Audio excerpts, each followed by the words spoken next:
Jai Baba. God alone is real, and as we are permanently lodged in the Divine Beloved, we are all one. Avatar Meher Baba Ki Jai. Thanks to Beloved Baba, Jai Baba to all of you. We are reading God Speaks. We are on part 7, which is the sevenfold veil, and page number 70. I have been advised by one of my other friends that there's no need to speak the date for the simple reason, and I agree with you. I agreed with him. So we are on page 70, God Speaks, part 7, the sevenfold veil. In dreams, an ordinary man is able to make partial use of his subtle body with subtle consciousness, but only in respect to gross experience and concerning only gross objects.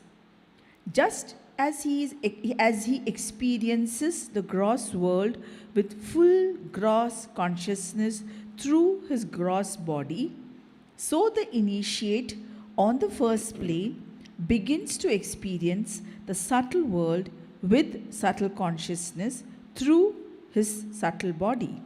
What Baba wants to convey here is that in dreams, when we dream, any gross conscious human being, when he dreams, he is using his subtle body with subtle consciousness, but the dreams that he is dreaming are always pertaining to the gross objects and gross matters. I'll just read again. In dreams, an ordinary man, when Baba says an ordinary man, I assume a man who's having gross consciousness, is able to make partial use of his subtle body with subtle consciousness, but only in respect to gross experience and concerning only gross objects. In other words, although he is partially using his subtle faculties, he cannot dream subtle dreams because he has not yet entered the first plane, which is the subtle sphere. Just as he experiences the gross world with full gross consciousness through his gross body, so the initiate on the first plane, initiate, Raherav, wayfarers, aspirant, whatever you may, when he has entered the first plane, the initiate on the first plane begins to experience the subtle world with subtle consciousness through his subtle body. So now it seems that he has graduated from the gross to the subtle. As long as he was in the gross, although he was partially using subtle senses, his dreams only pertain to gross objects, gross experiences. If the initiate is able to proceed further and manages to maintain progress, he continues in the subtle sphere up to the fourth plane.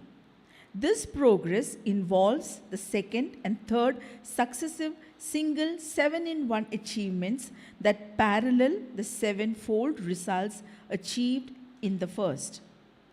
This passing through the second and third doors, represented by the right and left nostrils, brings a still greater intensification of the real illusion, that is, higher consciousness of the path. After going through the second door, the initiate realizes even more the wonderful things of the subtle world and at the same time begins to run the risk of being lost in the maze of wonderment. The mystical enchantments of the path beyond the third door are still greater, and so also are the chances of becoming spellbound by them. Just as those with gross consciousness take the gross sphere and its illusory experiences to be real, so the pilgrims in the subtle sphere while absorbed in the wonder of the plane on which they are, may mistake it for the ultimate reality. Hence, a pilgrim often gets stuck on a plane, deluded by its raptures into accepting it as the goal, until a perfect master or even mental conscious souls help him by pushing him on to the next plane. So, like we had done earlier, there are 7 folds with 7 knots. They represent 7 root desires. Then there are 7 deep colors. And Baba said that there are 7 openings in the face. Darwaja. Mouth, sorry? Darwaja. Darwaja, okay. Darwaja, opening in the face. Baba used the word darwaja. Yeah, Baba. I'm not saying no. Last time we did that the person, when he enters the first plane, enters through the mouth. And now he is progressing further. That means he is progressing towards the second and the third plane. And that is represented by the 2 nostrils. And we had seen earlier that when you enter the first plane, the sense of touch and the sense of taste goes away. In the second and the third plane, we have seen that the sense of smell goes away. So here Baba says, if the initiate is able to proceed further and manages to maintain progress going on, and I'm repeating this, that this is all very subtle. We have to just allow it to pass and read. We may not be able to obviously experience and appreciate what is the meaning of passing through the 2 nostrils and the 2 ears and all that. We may not be able to know because these are very esoteric aspects. Unless we are on the planes, we cannot experience them. If the initiate is able to proceed further and manage to maintain progress, he continues in the subtle sphere up to the 4th plane. We have seen that the subtle sphere has 4 planes. 1, 2, 3, 4. That comprises the subtle sphere. This progress involves the second and third successive single 7-in-1 achievement. We had done earlier 7-in-1 achievement. Saumya had read, Unfastening instead, 2 paragraphs above. the unfastening of the first knot, disappearance, crushing, wiping out. Knot goes, fold So in other goes, words, root same desire goes, Yeah, darling. The same thing. Impressions So now goes. same thing is repeating now for the second and the third. So here what Baba says is, the passing through the second and third doors. Sorry, I think I missed out. This progress involves the second and third successive single 7-in-1 achievements that parallel the 7-fold results achieved in the first that we had done last time. This passing through the second and third doors, represented by the right and left nostrils, brings a still greater intensification of real illusion. Baba had said, what we are experiencing here in the gross world, the gross sphere, is the false illusion. What people on the spiritual path experience is also an illusion, but it's a real illusion. But all the same, it's an illusion. It looks more real, it is more tantalizing, it is more tempting, it is more likely that we may get stuck up in the planes more than what we could be attracted in a gross world. Wonderment, right. After going through the second door, the initiate realizes even more the wonderful things of the subtle world, and at the same time begins to run the risk of being lost in the maze of wonderment. The wonderment is so strong, so beautiful, out of the world, really out of the world it is. Baba said it's too much more tantalizing and attractive than anything that is available in the gross world. And these are the planes where people can get lost. At other place, Baba had said, that what are the planes? The planes are like railway stations. A railway train is going from one place to the junction and it stops at various stations. And people may just get off and come back to the train, have whatever, what is it, pav bhaji, what, batata vada, chai, whatever, and then come back. As long as they are in the station, they are on the planes. But sometimes, when you are on the station, you saw some beautiful lights, some dancing is going on, some mela, as we call it, some fair, and you get into that. And then when you get into that, you see something more beautiful ahead. And then you get into what we call gully gucci. That means we can get into the lanes and the bylanes of the plane. And once you get there, you don't want to come back to the station because the enchantment is so beautiful. So these are the people who become must. So there is a difference between those who are on the station, on the planes, and those who are in the bylanes. So to aspire to become a must is not the real thing. You should aspire to become a saint and move on from one station to the other. So here says there is a maze of wonderment. The mystical enchantment of the path beyond the third door and are still greater, and so also are the chances of becoming spellbound by them. Baba had said that between the third and the fourth, there is a place called Hairat. That means it is so enchanting that you can get stuck up unless you move fast between the planes. And stuck up means what Baba explained, that if you are, let's say if you are putting your hands up and if that Hairat affects you, then you will stay like this for days, weeks, months, years, without movement, without doing anything, unless somebody from the fifth or the sixth plane, that means from the mental world, or the perfect master, helps you and pushes you up. So that these are all the risks which are involved in getting enchanted by the tantalizing wonderment of the planes. Just as those with gross consciousness take the gross sphere and its illusory experiences to be real, so the pilgrims in the subtle sphere, while absorbed in the wonder of the plane on which they are, may mistake it for the ultimate reality.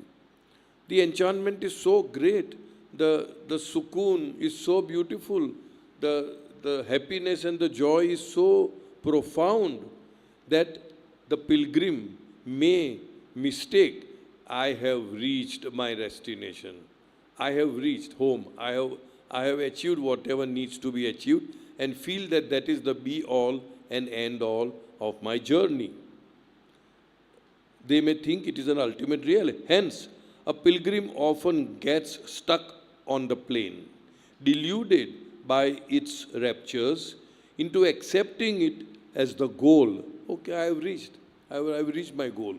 Until a perfect master or even mental conscious souls, that means we have seen a wali or a peer, help him by pushing him on to the next plane. The fourth 7-in-1 achievement is a double achievement because at one and the same time, one, the fourth and fifth knots are unfastened, the fourth and fifth folds disappear, the fourth and fifth root desires are crushed, the fourth and fifth deep dark colors vanish, the fourth and fifth relative fundamental impressions are wiped out. 6. The fourth and fifth doors, as represented by the right and left ears, are passed through. And 7. The pilgrim arrives on the highest plane of the subtle sphere, the fourth plane. So again, it is the same thing what happened in the first, but this is like a double promotion. The fourth and fifth, everything 2-in-1 it happened, and the pilgrim now has arrived on the fourth plane. which as we know is the plane of divine powers.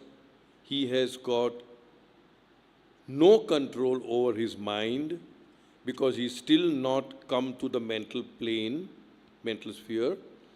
He has desires to try out his powers, and if he succumbs to that, we may have to go back all the way back to the stone state. I first thought the fold and the plane were similar, but it's not. The fold is different and the plane is different. As said before, the fourth plane is the plane of spiritual splendor and of divine powers, Anvar or Tajalliyat or Siddhis. We call it Riddhi Siddhi, so these are the Siddhis. Pilgrims advanced this far can, among many other things, even raise the dead. Raising a dead man is child's play.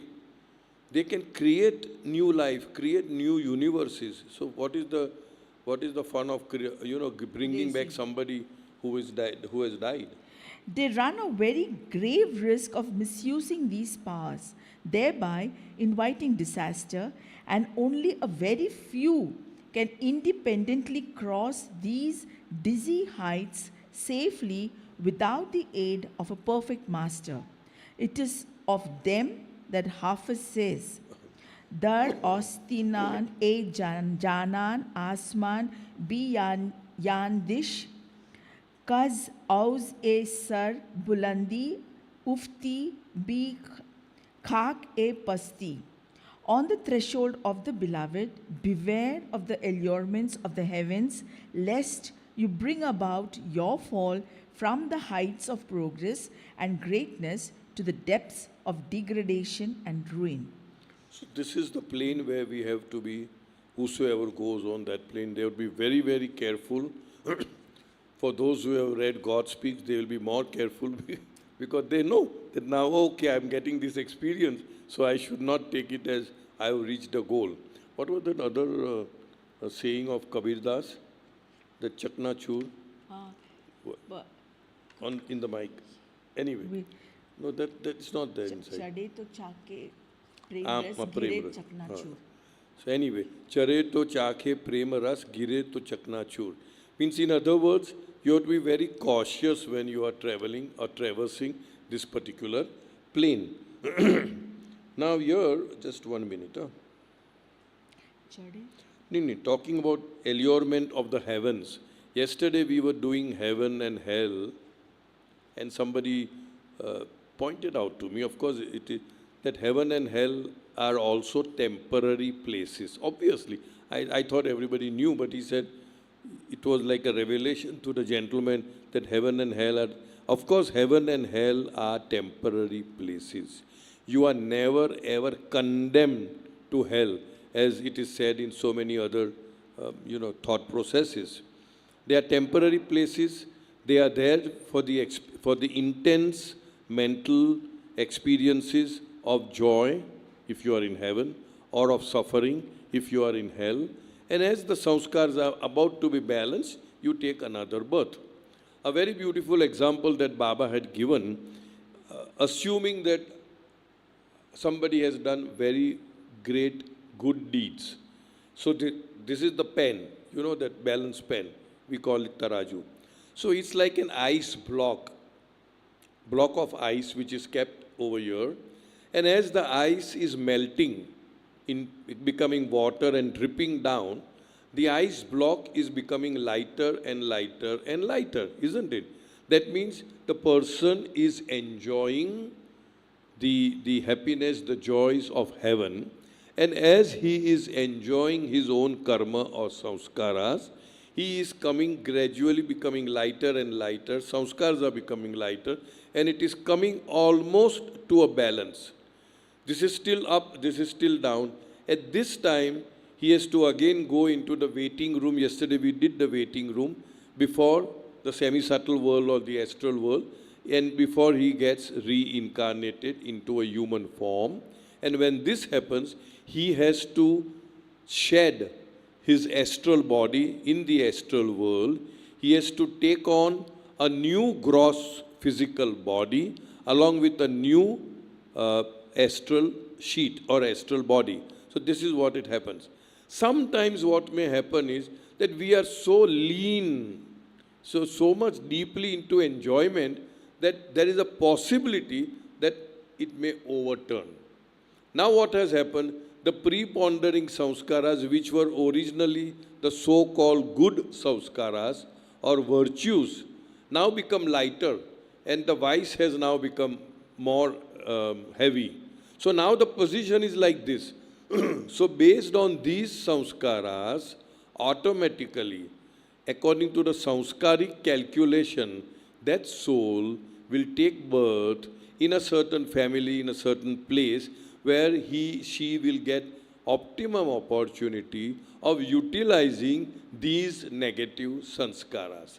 In other words, he may be poor, he may be ill-treated, he may be insulted, blah, blah, sort of. So sometimes that can also happen. That is what Baba had said. And all this is happening in the state of heaven or hell. It is not a locale. It is not a place. It is just a very, what should I say, intense mental enjoyment or suffering. Sorry, you were saying The something. composite plane, you enjoy that. You are the composite plane when you go through this. Astral. Yesterday we did that. No, not composite plane is different. Composite plane Yes, comprises gross, of astral. subspheres of low, Seven. middle and high. Yeah, but gross the before you go and stay in Yeah. Before you come in the gross, you have to go to the astral and then come down. Yeah. So it's Another the thought composite. that I had, I'm relating to the I composite. forgot. plane. Yeah, anyway, it'll come. I'll read It happens. Old to old people. No. This is No. the I was just having a thought about these things, and somehow I got lost.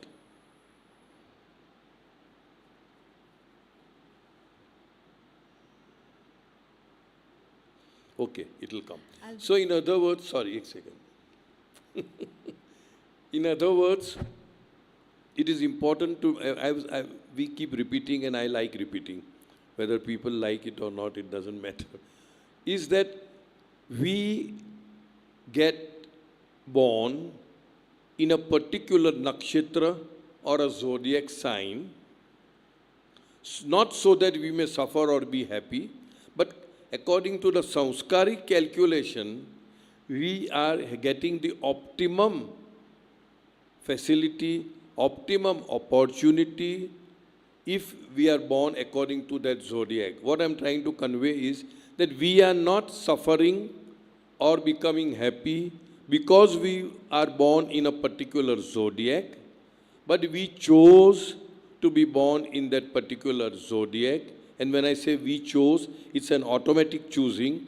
It's not that you are conscious and I want to come and suffer. Nobody likes to come and suffer.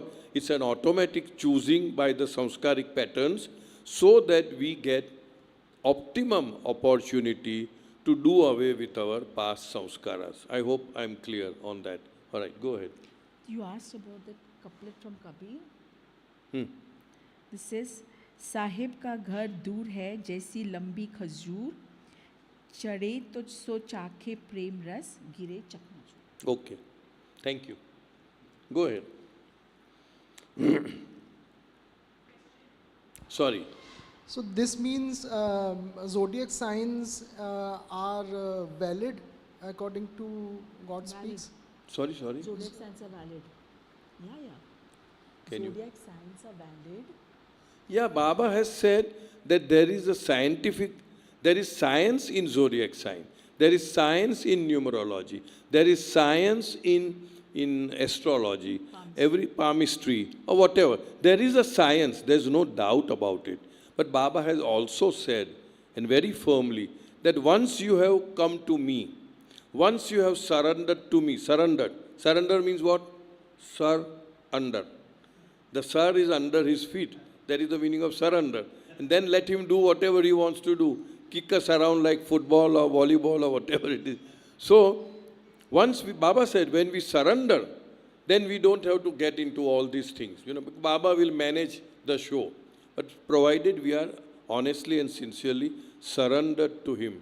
Baba, you know best, I leave it to you. Take charge, take over. And he takes over. I'm sure most people's experience has been that when you are really in a tight corner, but I don't know why you should wait till we get into a tight corner. On an ongoing basis, we can surrender. And at that time, you just, from the core of your being, say, Baba, I can't handle, take charge, take over. Instantaneously, jhatpat, quick fix, like that. What is it? Feviquick. Immediately he'll take over and you will find something. Either he will show you the way out or he will create certain changes in the outside scenario, so you will definitely feel his hands, helping us out. So, yes, you got it? Yeah?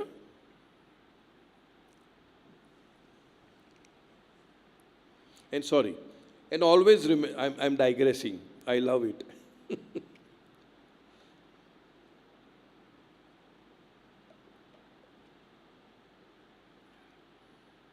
Many people have different opinions.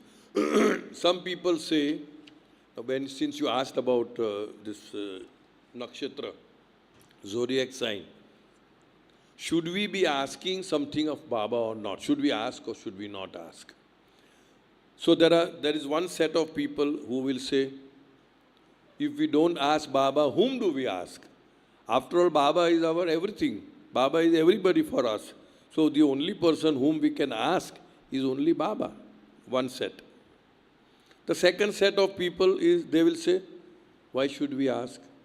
He is God. He is all-knowing. He knows what to give, when to give, whom to give, how much to give. Baba himself says, ask and you lose. When something is given to you unasked for, it's like nectar. If you ask and if it is given, it's like water. If you ask and it is not given and you keep on asking and pestering, and if Baba gives, then that is like poison. At some place it was mentioned, it is like blood. So why should we ask? He knows everything. If he has to give, he'll give. Second set of people. Third set of people will say, very shrewd, ये है हमारी अर्जी बाबा, आगे तुम्हारी मर्जी. अर्जी करने में क्या है? We just ask. अर्जी करते हैं ना. We are just asking, not asking to give. This is what I think, what I feel would be good for me, but I leave it to your good sense. I leave it to your wisdom whether to give or not to give. That is the third. Fourth, we invented. And I distinctly remember, this is a story which was conveyed. Actually, it happened in the life of Don Stevens. We all know Don Stevens, most of us know. He was a Western Mandali. And once he used to come to Mehrazad, and Baba would really treat him very much with love and affection. And he's the one who edited, one of the editors of God Speaks, as well as for discourses. He's an author for several books. So once when he had come to Mehrazad to live with Baba, somehow Baba's mood was not very loving and outgoing and kind the way he used to be. So Don was a little perplexed as to why is it that Baba is avoiding me or he is being a little stern with me and all that. So as we say, through Mary to Jesus, if something has to be conveyed to Jesus, it went through Mary and Jesus would not say no. In the same way for Baba, if there's a women issue, then they will very quietly tell to Mehra and Mehra will put it to Baba, and generally Baba would never refuse, especially with ladies' matters, they want their children to get married or they want to have children or whatever. And if it's a man, then one of the persons through whom it would reach Baba was Eraj. So it would route through Eraj. And Eraj would find the right time and the right mood, because you can't just blurt out to Baba and say, so he has to watch and see what is the correct time to say. We all do that. So Eraj casually said to Baba that Don feels a little left out this time. It seemed that this may not be the exact words, but Baba used to say, ask that rascal or tell that fool or something, he would always use that word for those whom he loved, you know. We all use such words for people who are very close to us. Then it so happened was Don had lost his mother some time back, and he must have sent a telegram or something to Baba, and that was it. But he did, after coming back, he did not talk to Baba. He did not inform Baba as to how the whole thing happened. In other words, the details was not told to Baba, and that is the reason why Baba got upset with Don. And Don, when he got to know what is the cause of Baba's, behavior, but Don said, but Baba, Baba, you are God, you know everything. That is when Baba said, no, even though I am God and I know everything, you must tell me everything. You must tell me everything. And Don Stephen says that from that day onwards, every single day, at the end of the day, when he would, whether he is in Mehrazad, obviously Baba is there, but when he went back to his place, in London, he would stand before Baba's picture, Baba's photograph, and tell Baba, talk to Baba, inform him everything that happened during the course of the day. I have informed. Now it's up to you to take any action. In our banking days, where I was a banker, so I know. Sometimes what we would do just to be safe, we would address something small note on a memo, so and so, sir, this is for your kind information and necessary action, comma, if any, full stop, sign. So that means this is for your information and necessary action, if any. So in the same way, Don was informing Baba everything that happened during the day. Morning this happened, afternoon this happened. And now I have told you. Now it's up to you. If you want to take action, take action. If you want only information, be informed. So that is the fourth way of dealing with our day-to-day activities vis-a-vis Baba. So now you can choose any one of those four, whatever strikes you. But that's how it is. But I found the fourth one very nice, where it is very safe that you have informed Baba. You have told Baba that this is what I am going through, and I am informing you. That's about all. Nothing more, nothing less. Okay, go ahead. The fourth option, yeah. Yeah, you like the fourth option. Okay. Cyrus does You're that. asking me. By and large, I do the fourth option. Yeah, by and large. It's very rarely, I think it's very rarely that we need to really ask. We just tell, this is the thing, and he manages in his own way. It doesn't mean that it would be like chamatkar. It can be. There are many issues in our life which are hanging for years together, and we are happy. You're swinging like how we enjoy the swing. We enjoy the swing. That's all. Okay, go ahead. In such case, a man is not only deprived of the spiritual progress he has made on the path, but is thrown back from the position that he had achieved through physiological evolution to the state of the stone form. That we know. If misused, you go back to get back in queue and come from stone stage onwards. Just as anything may happen to a man traveling over an unknown path in the pitch blackness of the night, so anything may happen to one who must pass through the fourth plane without the guiding hand of a perfect master. That is why, for all its dazzling splendor and power, the period of going through the fourth plane is termed in Christian mysticism the dark night of the soul. In Christian mysticism, this is called the dark night of the soul. It is pitch dark, you don't know where you are going, you can fall, precipitous, you can say fall where you can go back to the stone stage if you have no control over your desires. And therefore, right from the gross sphere, gross plane, Baba has been harping desires are the building blocks for your reincarnation process. The lesser the desires, the happier you are. The more the desires, the more you are. The lesser the attachment, the happier you are. The more the attachment, the more you suffer. So, like Baba says, desire only for desirelessness. Hope to rise above all hopes. Want nothing and you will have everything. So here Baba has been telling us right from the gross sphere, so that if at all we get to enter into the planes, then these desires you have control. Because see, once we understand and realize that everything is just a story, everything is just a dream, everything is just an illusion, it's a shadow. When we keep talking to ourselves in that language, by and large, things will keep happening. Whatever needs to be happen, it will keep happening. That won't change. But your response to that will change. You will accept it as Baba's will and just float over it without getting into the rigmarole of being sucked in the situations of life.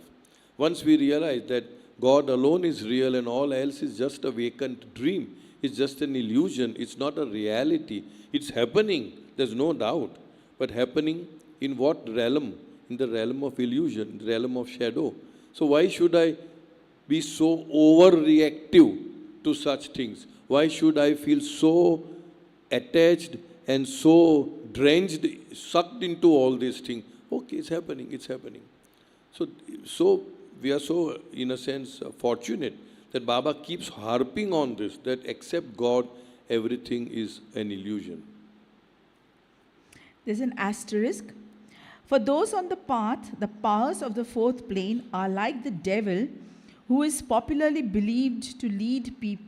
If the advanced, where? Yeah. Oh, okay. Sorry. There's an asterisk mark. Sorry, I said I missed out. To lead people astray. But for the timely help of the Sadguru Dnyaneshwar, the great yogi Changadeva, who would have come to grief on this very plane. Similarly, when Baba Farid Ganje Shakkar reached this stage, he could not help testing his powers by making birds on the wing fall down dead and trying to raise them to life again.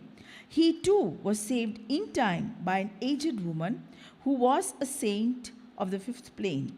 It was after this incident that Baba Farid came into close contact with his master, who finally led him to Kutubiyat, or perfect masterhood. So these are the examples of two people where they could have really fallen down. But Baba did say that it's a very rare occurrence that they would go back to the stone state, because the other masters on the fifth and the sixth plane, as well as the five perfect masters, they keep a very close watch on such persons and ensure that they do not get into. It's a most pitiable thing to have come up to such a height level and then go back to the stone state. And if at all somebody does go back to the stone state, Baba says that it is not because of lack of vigilance on the part of the fifth planar, sixth planar, or the perfect master, but it was predestined at the time of the very initial urge, the creation. At the time of creation only it was already destined that so and so individualized drop soul will come all the way to the fourth plane and then go back to the stone state. But it's a very, very, very rare occurrence. If the advanced pilgrim is at all able to resist the allurements and treacheries of the dark night of the soul, he enters the mental sphere, Manobhuvan, or the Alame Jabrut, by the fifth and final double 7-in-1 achievement, which occurs on the same lines as the fourth.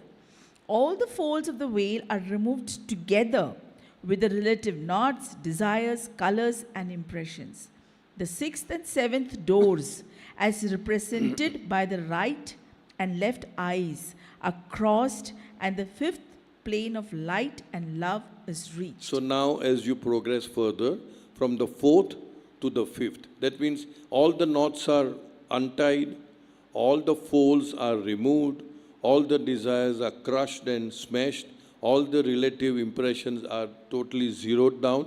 So now you have reached the first aspect of the mental plane, which is the fifth plane, which is what we call as Mahapurush, or we call it even a Wali. Wali Allah, they say, that means the friend of God.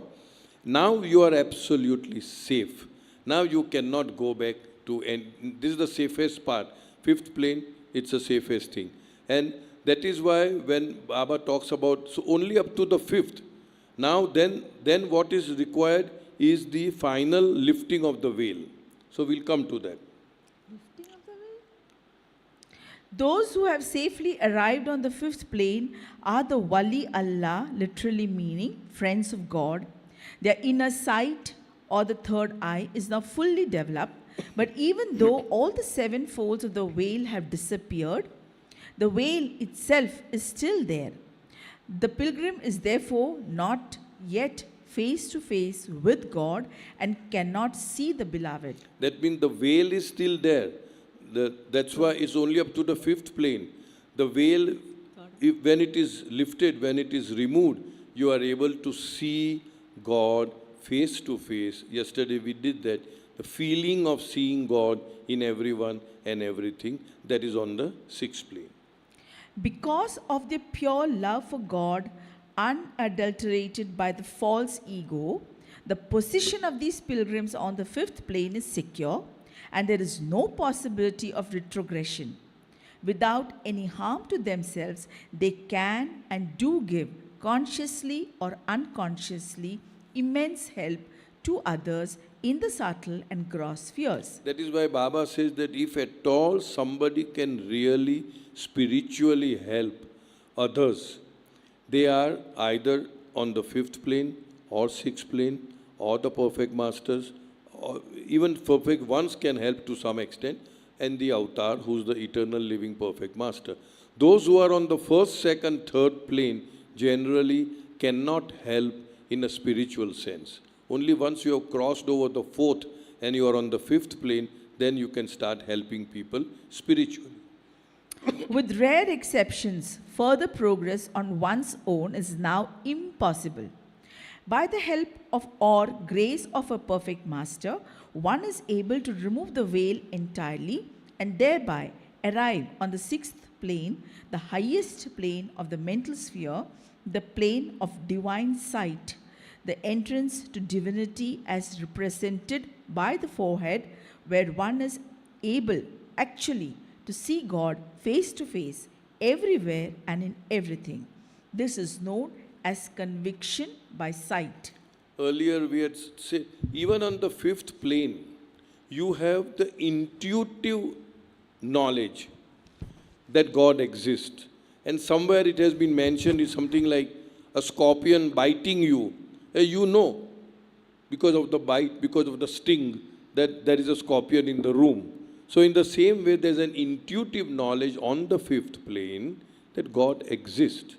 For us, it is only an intellectual knowledge. Yesterday we did.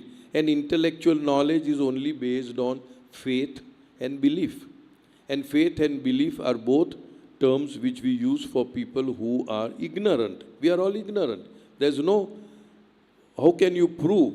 So person on the fifth plane will intuitively know.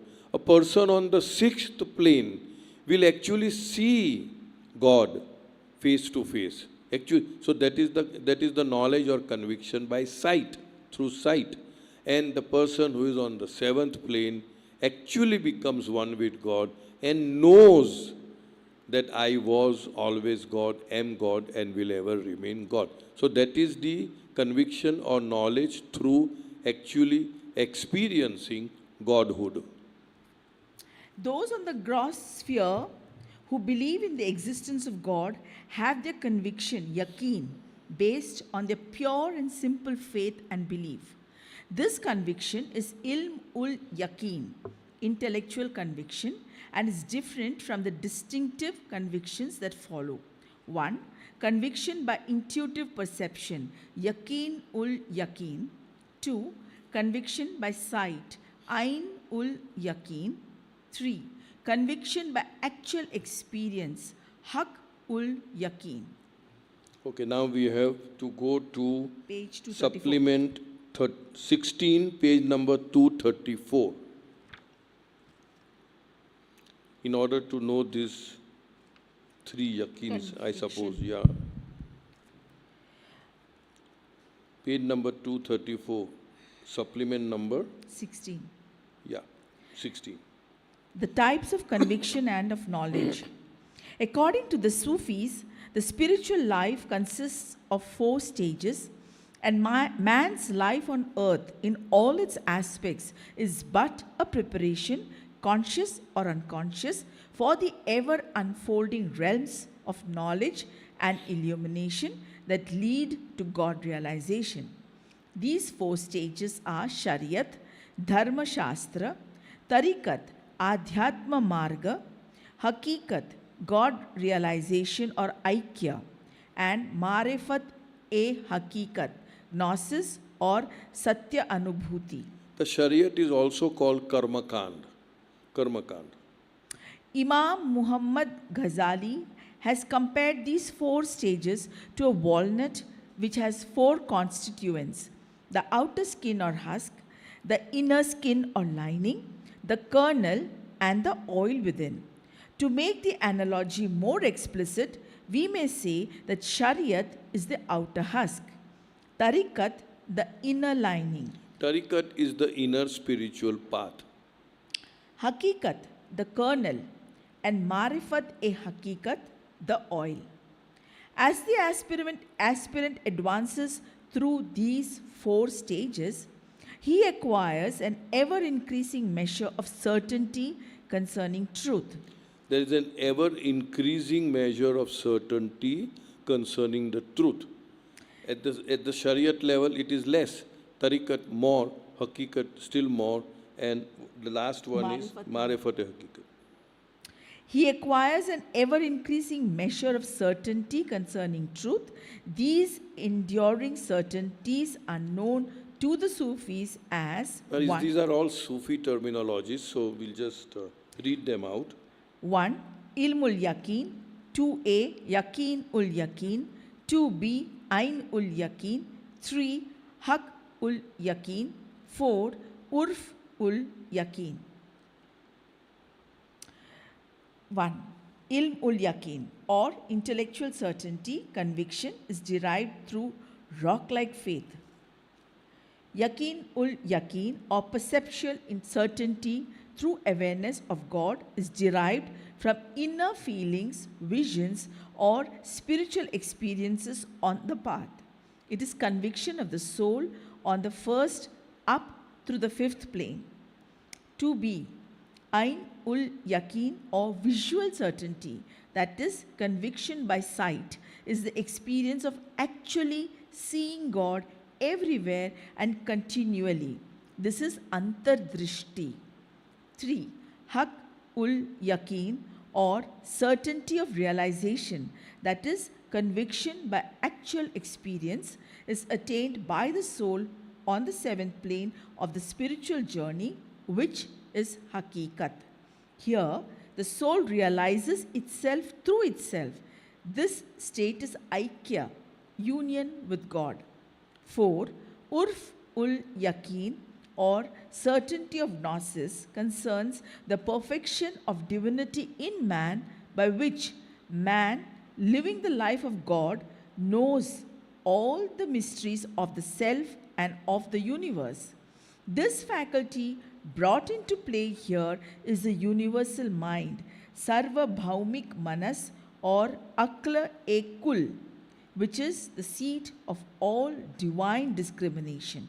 And this universal mind is in the universal body, and that universal body and universal mind comes who, after realization, retains God consciousness and gets the consciousness once again of all the lower planes, which means the mental, the subtle, and the gross, and uses the infinite knowledge, power, and bliss for the benefit of all concerned. So that is the last one. That is called perfection. To illustrate these types, Any explanation required here? I don't think so. Yeah. To illustrate these types of convictions still further, let us suppose that a man comes to know that there is milk in a certain vessel. To have implicit faith in this knowledge through intellect and intuitive perception is ilmul yaqeen or yaqeen ul and yaqeen ul yaqeen. If he is not satisfied with his intellectual and intuitive conviction and actually takes the trouble to go over to the vessel and see the milk with his own eyes and thus feel convinced that the actuality tallies with his intellectual and intuitive knowledge, he experiences the certainty known as Ain ul Yaqeen.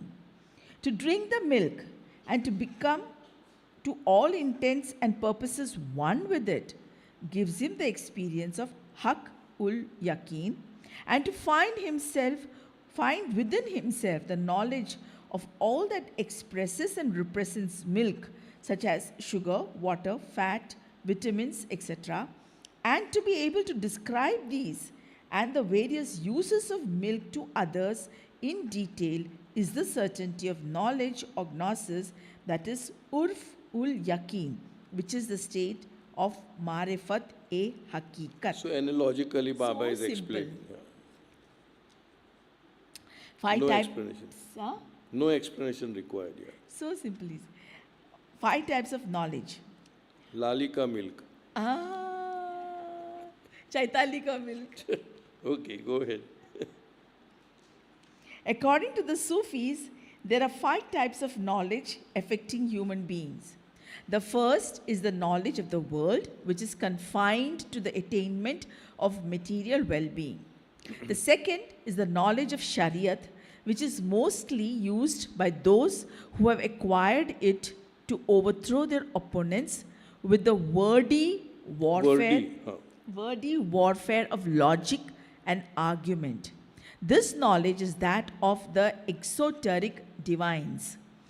The third type of knowledge is that of the spiritual path, and it is found with those who have seriously taken to some inner discipline and have shunned the society of exoterics.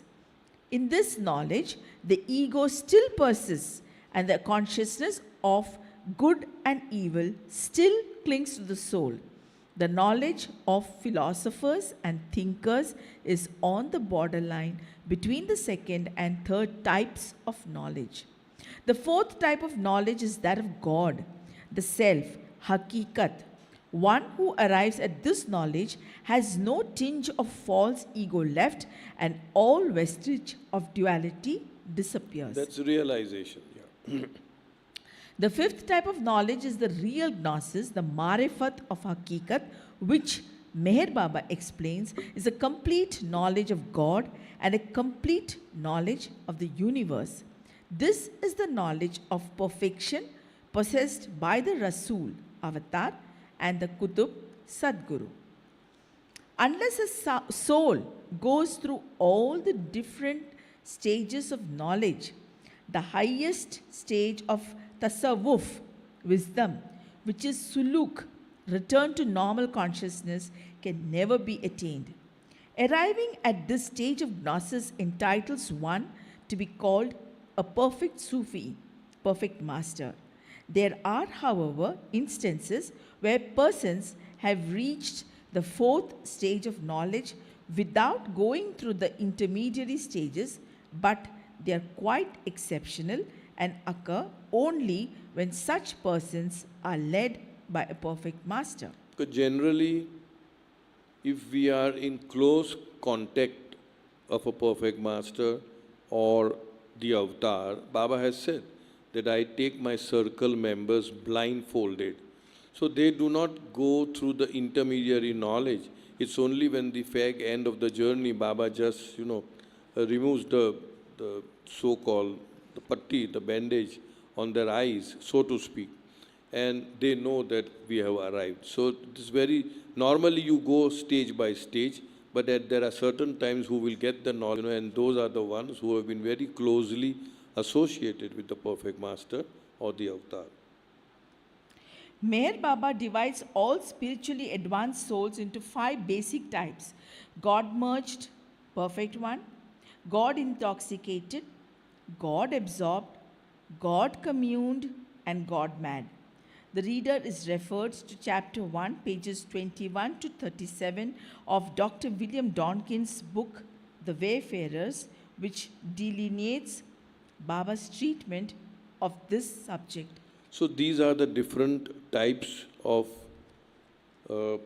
Baba's advanced souls. God merged, and here in bracket Baba says perfect ones.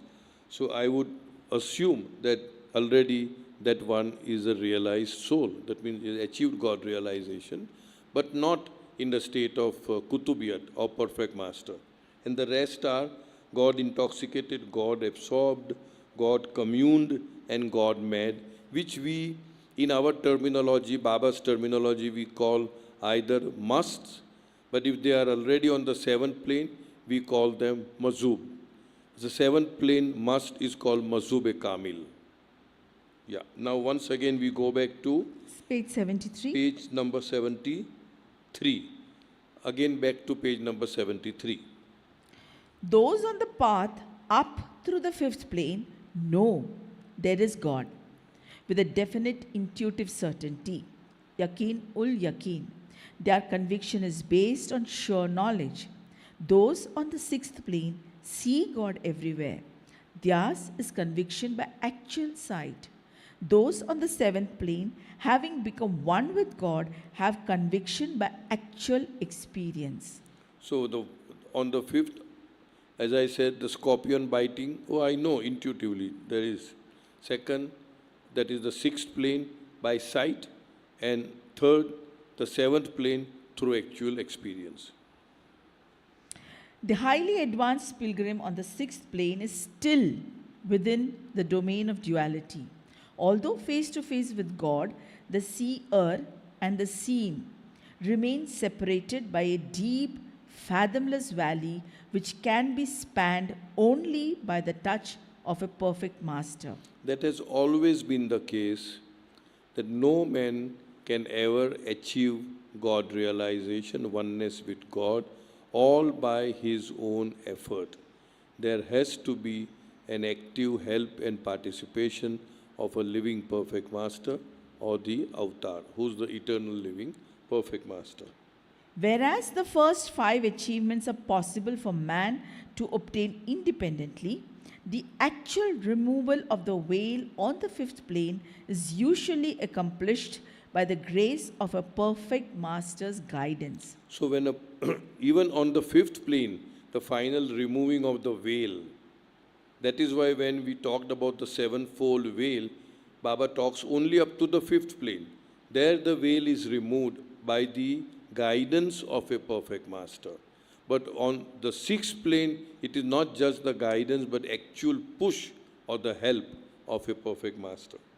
The jump from illusion of the sixth plane to reality on the seventh plane is, however, impossible on one's own and entirely dependent upon the direct touch of a perfect one or a perfect master, Sadguru. That means here, Baba is even giving importance to the perfect one. Perfect one could mean, obviously, a mazub cannot help because he is not conscious of creation, but maybe a salik can help in that. That means it's not just a perfect master. For reading this particular line, even a perfect one, that means the one who has achieved God realization and has got back the consciousness of the lower worlds, which can also help someone to achieve perfection. On the seventh plane, the plane of infinite knowledge, power, and bliss, the individual merges into God and becomes God, a perfect one for all time and beyond all time. So the very first time when we jump from the sixth to the seventh, from illusion to reality, from darkness to light, from dream state to awake state, from Dvaita to Advait. The first stage is that of Fana. Fana would mean that, Fana means everything is fana, destroyed. The individuality, the finite individuality is totally destroyed. That is what is called as the divine vacuum state, where nothing exists. It's also called nirvana or nirvana. And when Buddha says, Baba has said about human weaknesses of the past avatar. So for Buddha, Baba did say that he stopped at nirvana and told the people that that is the goal. But nirvana is not the goal. It is the nirvikalp which is the goal, which immediately follows fana, which is fana phila. We'll come to that when we read that. So fana is the divine vacuum, absolute vacuum, where the only experience is I am God. That means that is the place where, in a sense, where God also does not exist, but God plays the role of consciousness. Like that. So that is why so many people feel that Buddha said that there is no God. So that is the final end. So fana phila. So the first is to become a perfect one. A perfect one would include mazubs and saliks. Perfect masters would be something like salik, but with given duties to perform. So that is the difference between the state of sulukiyat and the state of kutubiyat.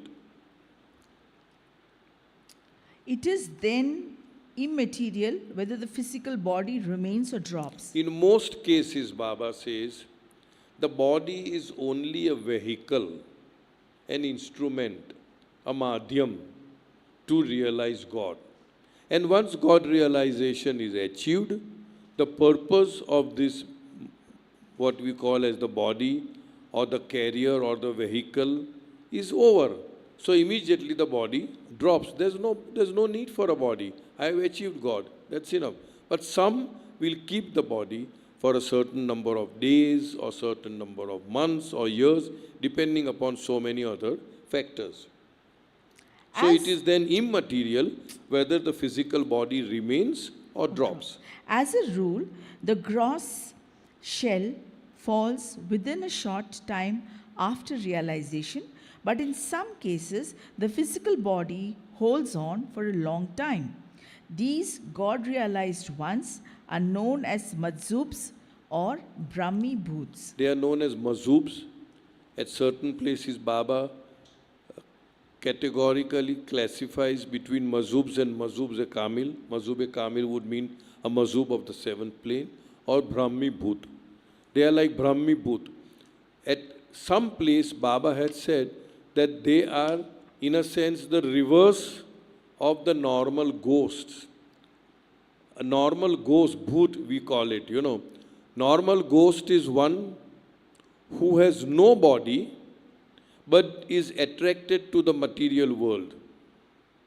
The Brahmi Bhuts are there who have the body but who are attracted or focused in the I am God state.